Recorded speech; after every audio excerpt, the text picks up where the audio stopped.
Hey friends, tonight we stumble into the gritty, glorious, and often completely unhinged world of the Silk Road, where every business idea is terrible, every camel has an attitude, and somehow, one unfortunate traveler keeps turning dust and regret into accidental revolutions. So before you unpack your invisible backpack and uncork that bottle of overpriced desert air, take a moment to like this video and subscribe, but only if you actually enjoy watching history unravel with extra drama and a side of goat-related chaos.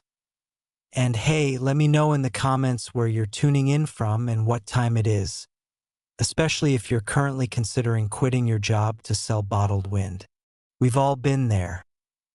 Now, dim the lights, maybe wrap yourself in something that doesn't smell like fermented yak butter, and let's slide into tonight's journey together, where our unnamed hero joins a caravan and immediately regrets everything. The return journey. Same hell, just backwards congratulations.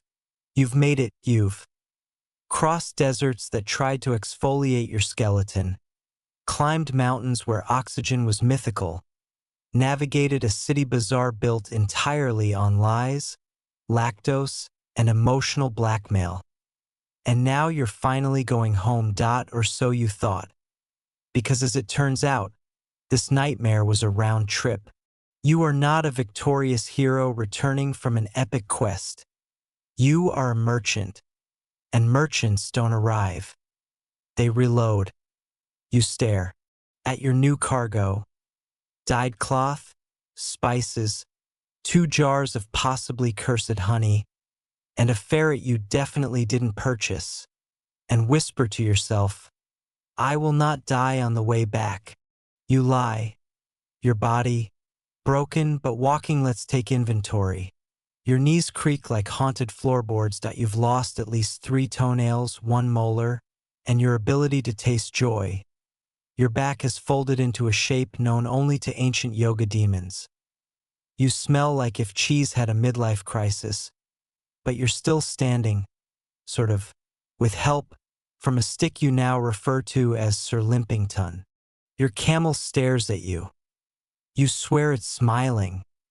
The kind of smile that says, "You thought we were done?" New caravan, same disappointments. Your return caravan is younger, fresher.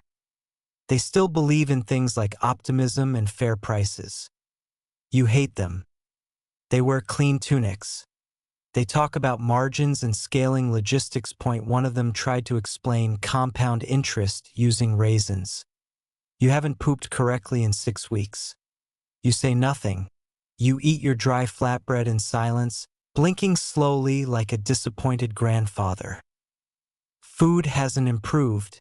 You've just lowered standards. Your return meals now include leather stew, cheese with the emotional consistency of betrayal, and mystery apricot paste, which may actually be melted soap. One morning, you bite into a piece of bread and find a tooth.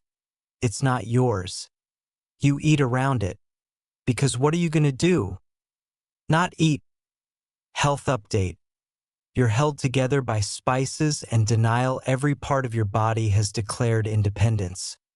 Your knees now click in Morse code. Your spine has developed its own political beliefs. You cough like you're haunted. Your travel journal reads like a war crime report. Day 3. Rash has evolved. Now includes musical itching. Day 6. My toenail came off mid-step. Used it as a bookmark. Day 9. One eye twitches. It might be my soul trying to escape. You try to drink tea. Your body rejects it like a bad contract. Your camel sneezes directly into your bowl. You drink it anyway. The road. You know it too well now. Every rock feels familiar. Every bend is a trauma flashback. You point and mutter things like, "That's where I cried over a broken sandal." Here's the cliff where someone told me I looked tired, and I considered homicide. Oh look, The cursed latrine of Kashgar. The road is no longer mysterious. It's personal. And somehow, that makes it worse. You know exactly what's coming. Which wolf howl signals a problem. Which village is a toll scam in disguise. Which checkpoint demands exactly 2 silver coins and a flirtatious smile to let you through. You give the smile, your camel throws up.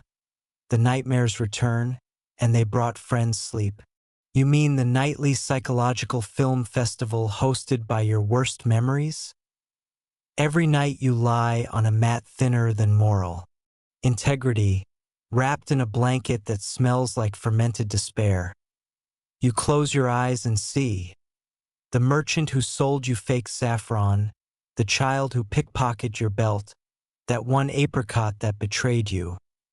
You wake up screaming into the night, clutching a spoon. You don't know why, but the spoon comforts you. You name it Captain Trade. Revenge shopping. A new low point at a roadside market. You spot a vendor. The vendor. The one who underpaid you for cinnamon 3 months ago. You walk up. He smiles. Ah, friend. Back so soon. You respond by overpaying for something terrible just to ruin his inventory margins. You buy a cracked jar of sour grape paste, 3 left shoes, and a ceramic duck whistle. He doesn't even flinch. You walk away holding your duck whistle like a trophy. Your translator sighs. Your camel judges you. You don't care that IT was worth it. Bandits again. But now it's personal. They strike at dawn. They take your bolts of cloth. Your pouch of backup raisins. Your dignity again. But this time, you're not surprised. You hide your good spices inside a hollowed-out wheel of cheese. They don't check. You keep walking, smiling. For once, you 1.10 minutes later, your cheese explodes in your pack because you forgot to remove the vinegar flask.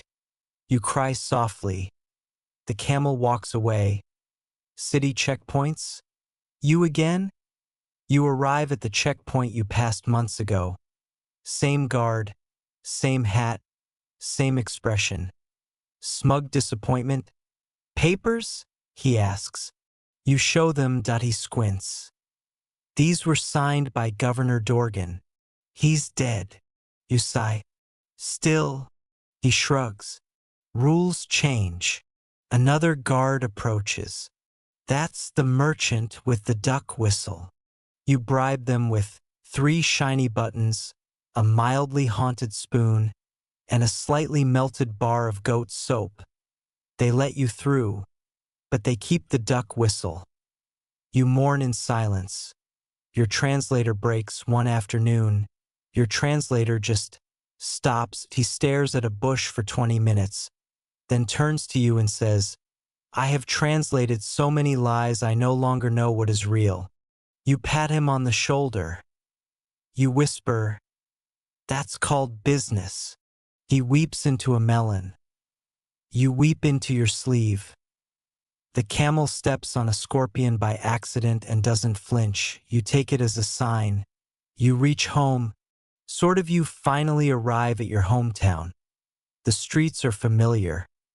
The air is stale. The bakery still refuses to sell you anything warm. You step into your house. It's smaller than you remember. You are larger in trauma. Friends ask, how was the journey? You stare at them for 10 full seconds before whispering, long. They laugh. You don't profit? Technically, yes. Emotionally, absolutely not. You count your earnings. After all the bribes, all the losses, all the intestinal distress, you've made enough for a donkey. A small one with a limp. You name him Success.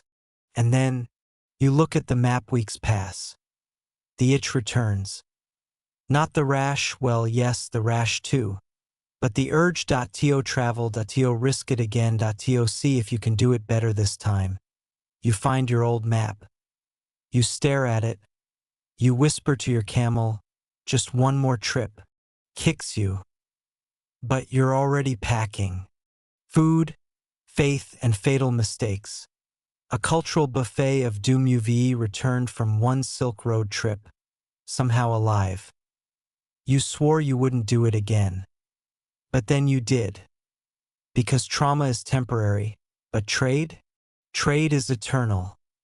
And so is stupidity. This time you promise yourself, I'll do better. I'll learn about the people. I'll connect with cultures. I'll avoid the goat curry. Narrator.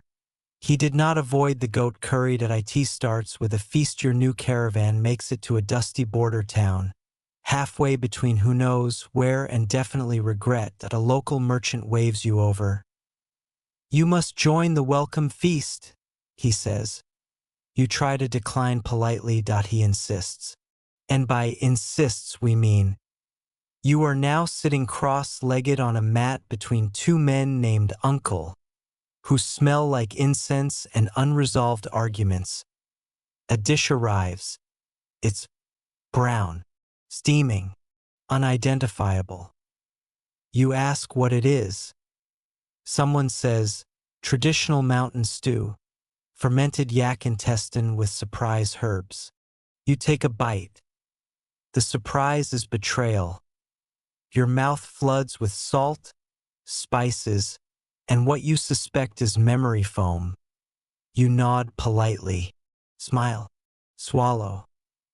Die slightly inside. The hospitality trap. You try to leave. They offer more food. You decline. They refill your bowl.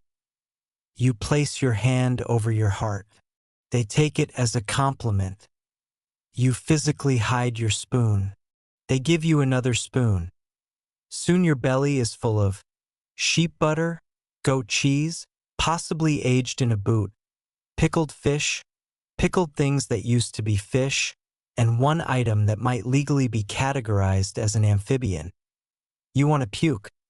But puking is rude, so you just sweat silently and pray to every god you've ever heard of, and some new ones introduced during dinner. Religion, confusion, and conversion. The Silk Road is not just about trade. It's also a superhighway of beliefs. Every region has a new religion, a new god, or a new way to kneel. You try to respect them all. You try to participate. You try really hard, which is how you end up spinning in circles in a Sufi ceremony, chanting in a temple where you were just supposed to drop off incense, and somehow joining a fire ritual where you were just asking for directions to the toilet. You clap. They clap. You bow. They bow.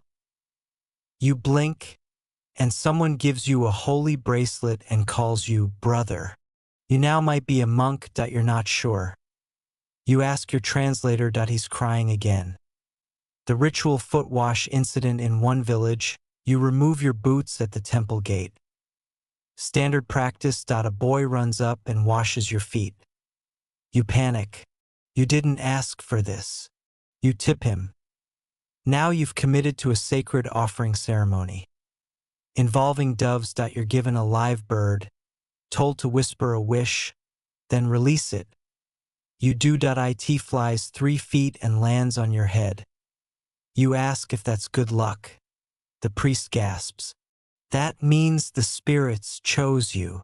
You now owe the temple 3 bolts of silk and 1 hour of spiritual consultation.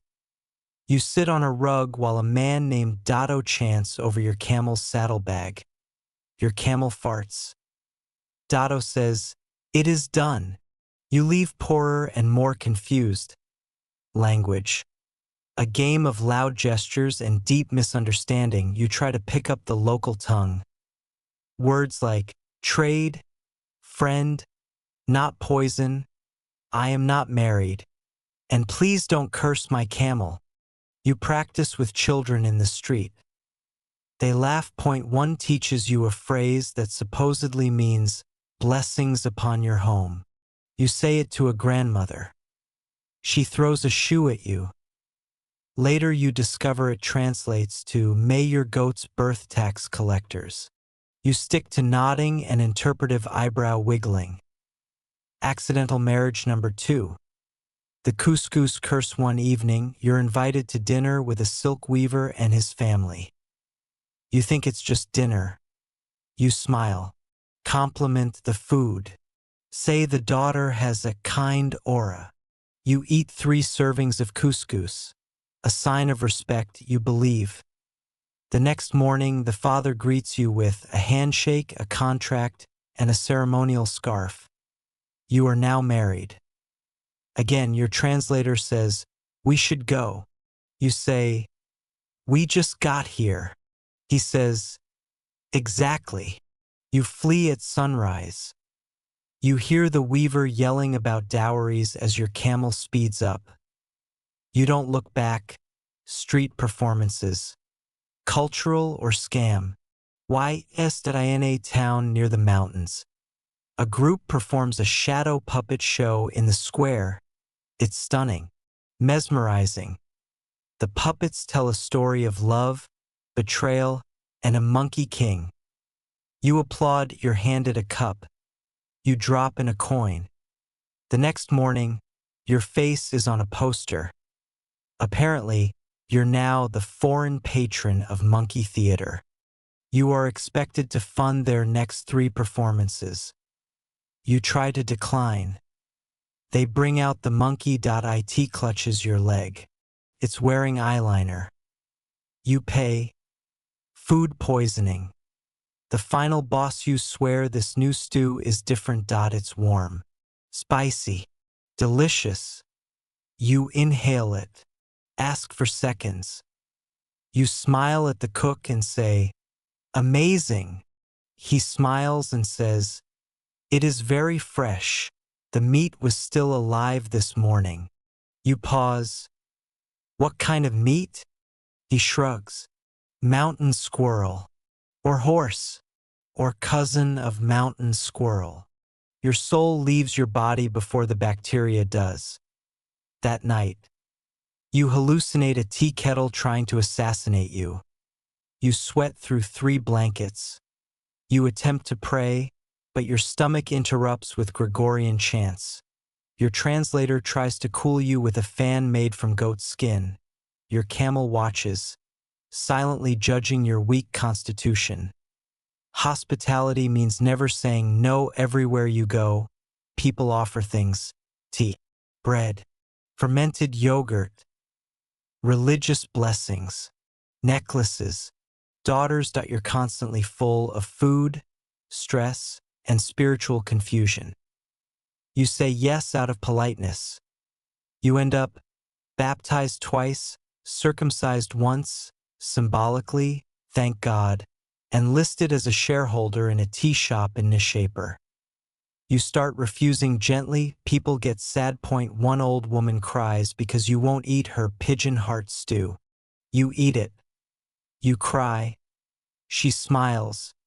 You throw up in a woven basket. One bright spot. The music in a dusty courtyard. A man plays a lute-like instrument. He sings a song about traders, heartbreak, and a missing goat. You understand none of it, but you feel everything. For a moment, just one. You forget the camel bites, the food poisoning, the emotional tax fraud you've committed across 3 provinces, and you smile. The man finishes. You toss him a coin and he bows. You ask what the song was about. He says, "A merchant who ate cursed lentils and cried for 7 days." Of course it was. You learned something, maybe? After all the food, faith, and faux pas, you finally understand the truth of the Silk Road. It's not about riches. It's not about routes. It's about people. Confusing, smelly, beautiful, terrifying people, and diarrhea. But mostly people. You survived their traditions. You failed at their etiquette. You got married twice and spiritually initiated into at least 4 religions. You are tired. You are multilingual in 3 dialects of regret. And yet, you're still walking. Because the road, ridiculous, treacherous, and deeply unwashed, never truly ends. lost in translation. The trade deals that should have stayed untranslated. You thought you were smart. You thought after 2 full Silk Road circuits, a spiritual foot wash, and 3 accidental marriages, you found out about the 3rd one through a very angry letter, that you were finally experienced, that you could finally negotiate like a seasoned merchant, speak like a local, connect across cultures. But what you didn't realize is that language is a liar, and your translator, he has limits. It started. With the apricot incident, you arrived in a town near the Persian border. It looked simple enough: dusty alleys, spice markets, kids playing with bones and optimism. You set up your wares. Good stuff this time. Rolled silk dyed with indigo, dried ginger, a small carved lion that probably wasn't stolen. A man approaches, wearing a turban that could double as a blanket and a beard full of secrets. He points to the apricots, says something rapid and intense. You nod, smile confidently, and say what you think is, yes, fresh from the oasis, soft as a bride's cheek. What you actually say is, yes, stolen from the grave of a blushing bride. He goes silent. Your translator slowly looks up from his notebook. You might have just desecrated someone's great-granddaughter. You try to fix it. You repeat the phrase with a different hand gesture. Now it means you personally slapped the bride. The man leaves, with all the apricots, without paying. Your translator drinks an entire flask of fermented goat milk in despair. The market of misunderstandings in another town. You spot a merchant selling cinnamon, your specialty. You approach, hoping to trade, maybe collaborate. He greets you. You greet him back. He offers a compliment. You try to respond with, "May your children be prosperous and joyful." But instead you say, "May your children be spicy and purchased." He blinks. His assistant pulls out a knife. You try to clarify. What comes out is something along the lines of, "I, too, have spicy children, and I sell them at discount." The assistant stands up. The crowd goes quiet. Your camel sneezes nervously. Your translator returns from the toilet, surveys the scene, and immediately pretends not to know you. Trade terms. Slippery like goat fat. Eventually, you sit down for a formal trade deal with a well-connected merchant lord. Big table. Fancy carpets. Spiced wine. Your translator warns you, "They use regional dialects here. I'll try my best." You nod, then speak with authority. "I offer you silk, dried mango, and 2 bolts of crimson wool in exchange for 5 jars of oil and a white horse." Everyone stares at you. Your translator clears his throat. You just offered him your underwear, a jar of pickled sand, and his own cousin. You're escorted out. Your shoes are missing when you return to camp. Your translator whispers, "I'm not paid enough for this." You pay him double. He doesn't smile. Romance is not a language you should try in Nishaper. You attempt charm. Why? Unclear. There's a woman. Beautiful. Fierce. Selling ink and scrolls with a hawk on her shoulder. You swagger up and say with confidence, "Greetings, wise one. Your beauty blinds the falcon." You intended to be poetic. What you actually say is, "Hello, onion lady. Your smell kills birds." She doesn't blink. She simply calls out in the local tongue. 3 boys appear, holding brooms. You are chased out of the market by what feels like all of Nishaper's literacy club. You lose a sandal. Again. The translators break down. By now, your translator has misinterpreted an oath as a marriage proposal, translated your insult about camels into a declaration of war, and accidentally promise to sell 10 bolts of cloth you don't own. Next week, he starts talking to trees. You catch him whispering to a squirrel in Farsi. You try to comfort him. You say, "You are the candle in the darkness of my camel's shadow. It's meant to be grateful," he hears. "You are my greasy sadness worm." He cries, "So do you." You both hold each other in silence as a local musician plays a tune nearby, completely unaware that the two of you are collapsing linguistically and emotionally. You try learning the language. You regret everything. You think, "I'll take control. I'll learn some basics." So you spend hours learning phrases like, "How much is it? Is this meat safe? Where is the bathroom? No, thank you, I already have a wife. 3, actually." You're proud. You approach a merchant. You ask him, confidently, "Do you sell carpets with truth woven in the threads?" He hears, "Do you sell carpets woven from screaming?" He backs away slowly. You practice again. This time you ask for directions. You accidentally say, "Lead me to your mother's knees." He hands you a bag of onions and tells you to never come back.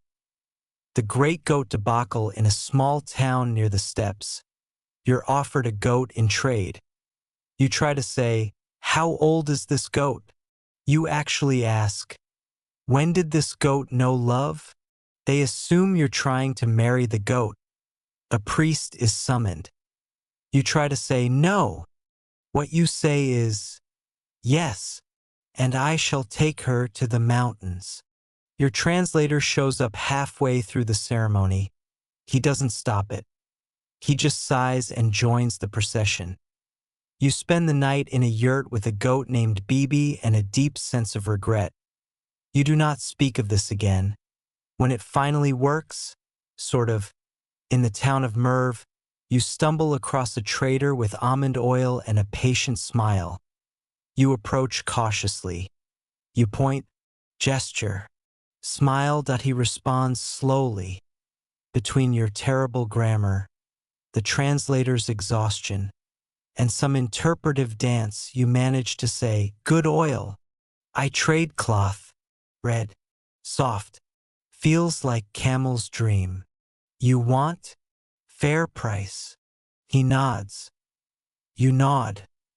You trade. No shouting. No crying. No accidental engagements. You walk away with 2 jars of oil, 3 small almond cakes, and dignity. You feel proud. Your translator pats your back, then quietly mutters, "You actually told him you're pregnant." But it worked. You learn the true language of Tradi. It's not words, it's eyes, it's tone. It's the gesture of offering tea before haggling. It's the smile when both parties know they've been slightly cheated. But in a friendly way. It's not grammar. And it's definitely not saying, "I worship your mother's horse," when you meant, "Thank you." You learn to listen more. Talk less. You nod. You bow. You hold up a sample and wait at it, slower, but safer. And your translator finally sleeps through a night without screaming. Point one last mistake. Because of course, just when you think you've mastered the dance of language, you arrive at the city gate of Herat and a young guard asks your purpose. You confidently say, "I seek shelter, trade, and peace." What comes out is, "I bring lizards, theft, and fire." He draws his sword. Your translator faints. You throw your hands up and scream, "I just want to sell my raisins." They let you in. Only because they thought you were possessed and wanted you gone quickly. You limp into the city, clutching a bag of half-crushed raisins, and whisper to yourself, "Maybe next time I'll bring flashcards." Your camel spits. You agree. Silk, spies, and suspicion. Everyone is lying, including you, so you made it past the food poisoning. You survived the weddings, goat negotiations, and linguistic disasters. Now you've entered the experienced merchant phase. You walk taller. Your robes are cleaner. You only cry once a week now, but as you roll into the fortified trade city of Herat, something's off. People whisper in corners. Merchants pause mid-sale when you walk past. Guards examine documents like they're reading the Book of Doom. You don't know it yet, but you've just entered the espionage chapter of the Silk Road. And you, my friend, are wildly unprepared. You're asked for your clearance at the city gate. A guard eyes your caravan. Purpose of visit? Trade? You say. He raises an eyebrow. Do you have clearance? You produce the usual stamped papers. He flips through them like they're a joke. These are trade permits. I'm asking about intelligence clearance. You blink. My intelligence is average? He sighs, signals another guard. You're pulled aside for inspection. A large man named Jalil confiscates your satchel, your raisins, your hand-drawn map with "definitely not bandits" labeled on it. You're told to wait. You do. For 6 hours. You are questioned by a man in silk who never blinks. He asks about your itinerary, your connections in Kashgar, and whether your camel ever visits restricted zones. You think it's a joke. It is not. You realize you're not just a merchant anymore. You're finally released. But something's changed. You return to your inn and find one of your crates has been opened, poorly resealed with goat butter. Your favorite spice pouch is missing. Your translator is now nervously playing a board game with 3 men who claim to be goat inspectors.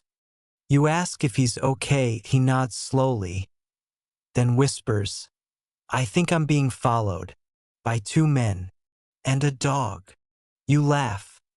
The dog walks past your window, wearing what looks suspiciously like a spy scarf. You stop laughing. The other merchants are shifty. You head to the main bazaar to make trades. But the other merchants are different, too polite, too curious, too vague. You try to haggle over saffron. The man leans forward and asks, "Do you know where the Mongols are positioned this week?" You try to buy cinnamon.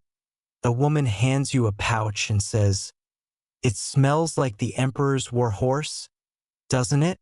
You try to sell silk. The buyer asks if you've ever seen a caravan disappear overnight. You start to sweat. Your translator asks if you're okay. You say, "Why are we whispering?" He says, "We're not."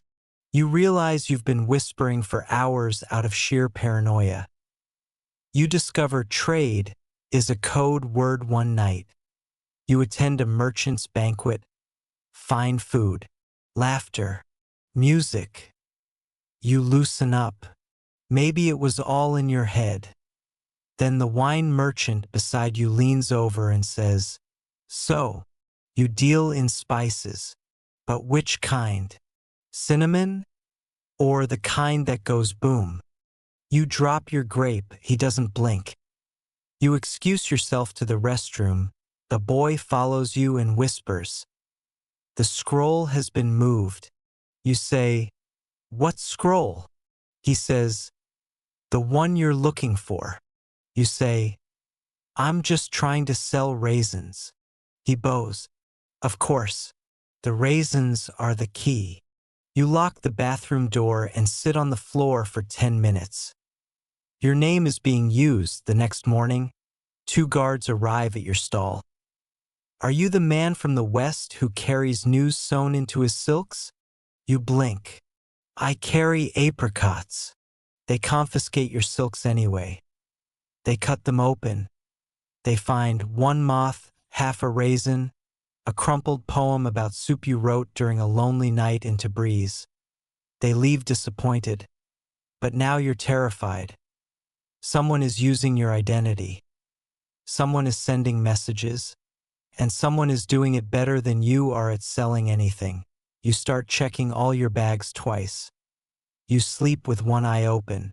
Your translator now keeps a stick under his pillow. You name it justice.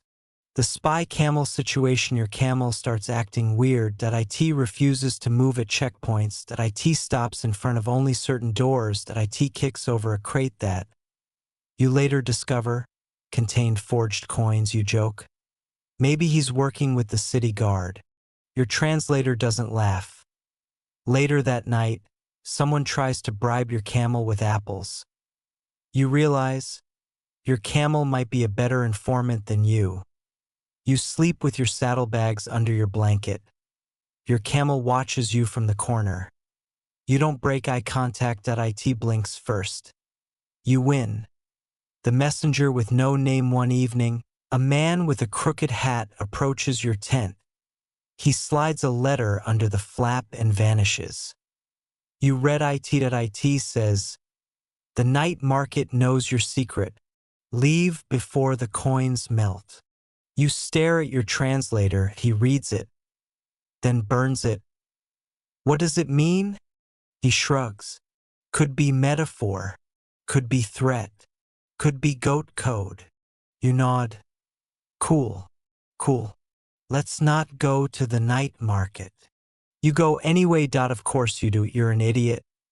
The night market, it's quieter than you expect. Less shouting, more whispering. You pass stalls with enchanted scarves, candied scorpions, a guy selling authentic Viking helmets. You're in Persia. Someone stops you. A woman with eyes like knives and a voice like smoke. Are you the raisin man? She asks. You panic. You say, no. She raises an eyebrow.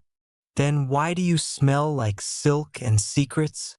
You drop a coin and run. Your sandal breaks. You run barefoot.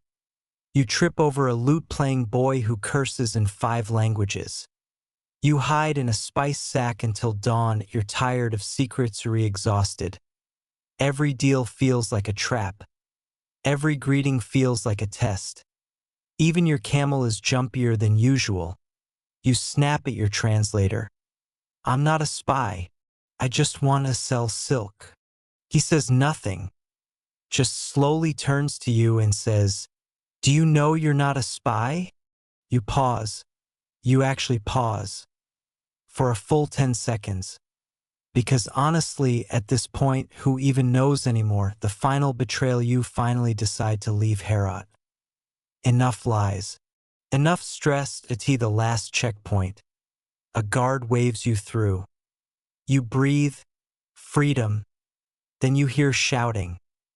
Another merchant, the one who gave you free honey 2 days ago, is being arrested. He points at you and screams, he knows everything. You freeze. The guards pause. They turn to you. You raise your hands and scream back, I know nothing, especially about honey. They stare, then they laugh. They wave you on. Apparently, the honey merchant always tries to drag someone down with him. You ride on. Your camel snorts. You survive another city of secrets, and somewhere in the distance, another letter with your name is being opened by someone you've never met. Welcome to the Silk Road, where trade is war and everyone lies, including you. Storms, sand, and sobbing. The desert tries to kill you. Again, escaped spies. Survived emotional goat politics. Dodged at least 3 arranged marriages and 1 attempted poisoning via soup dumplings. You're back on the trail. But now, it's desert time.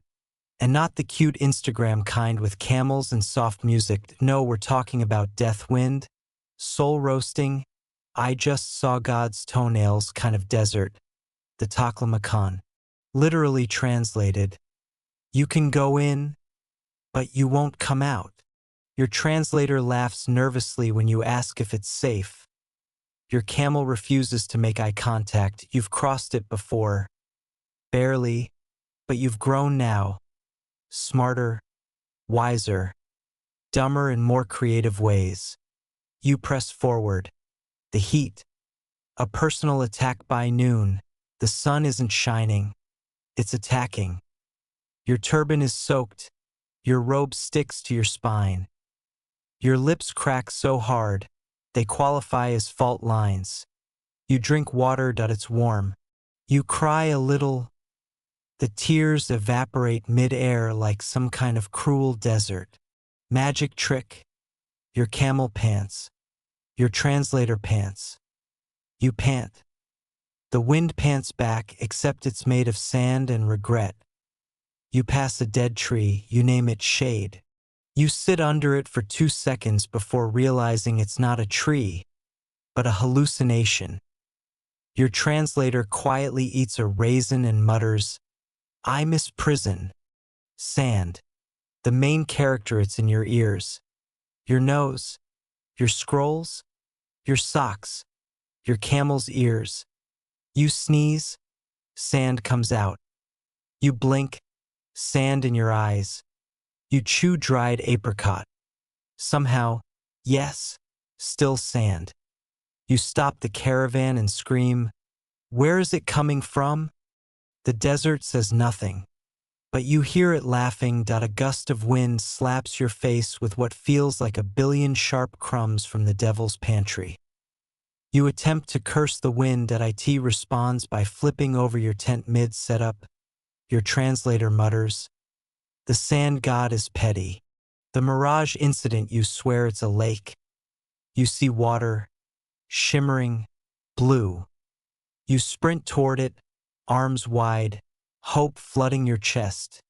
You fall into hot dust. Your mouth fills with gravel. Your camel watches silently, chewing judgment.